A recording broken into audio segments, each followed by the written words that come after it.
In January 2025, some renders of iOS 19, as it was called at that time, was leaked out by Jon Prosser from Front Page Spec YouTube channel. Prosser released images from the redesigned camera app, and then he showed the new Messages app. Shocking news came out nearly a year ago when Apple filed a lawsuit against Prosser and Michael Ramacciotti. The pair had come up with a plan to break the development iPhone owned by Apple employee Ethan.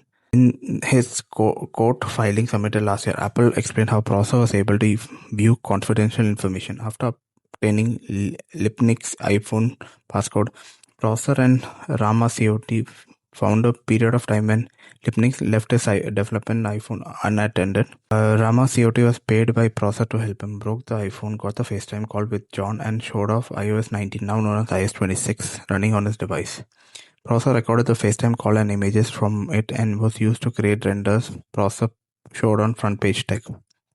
Originally, Prosser had a default judgment entered against him because he missed multiple deadlines to respond to Apple's complaint. When the default judgment against him, Prosser could not deny Apple's allegation and would not be able to participate in the lawsuit. Prosser said to the court to set aside the default judgment, and U.S. District Judge James agreed. Apple sued Prosser and Ramacciotti, accusing them of stealing trade secrets and violating the Computer Fraud and Abuse Act.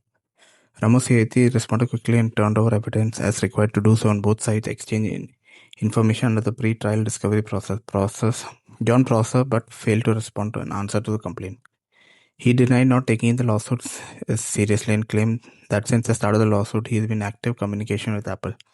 Eventually, Prosser hired an attorney, and after turning over the evidence required under discovery, the court set aside the default judgment. Both sides also agreed for the case to move forward. It is best to allow Jon to participate. In Prosser's newly filed response, he denies there is a conspiracy to break the phone. He denies participating in any conspiracy or scheme as alleged by Apple. He did not agree to anything in advance of the communication and action of others. He writes in his response he did participate and record a FaceTime call with Ramacciotti, during which some details pertaining to iOS 19 was revealed. He claimed he did not know that the development iPhone contained the information about iOS 19 belonged to Lipnik. The most dubious claim by Prosser is that he did not know if iOS 19 was unreleased. Unless he meant something else, it's terribly hard for people to believe it, as he is a big tech YouTuber. Some believe this is a poorly written sentence created by Prosser's lawyer for the filing. Prosser's filing disputes Apple's claim that it suffered any damages and that any alleged losses were speculative.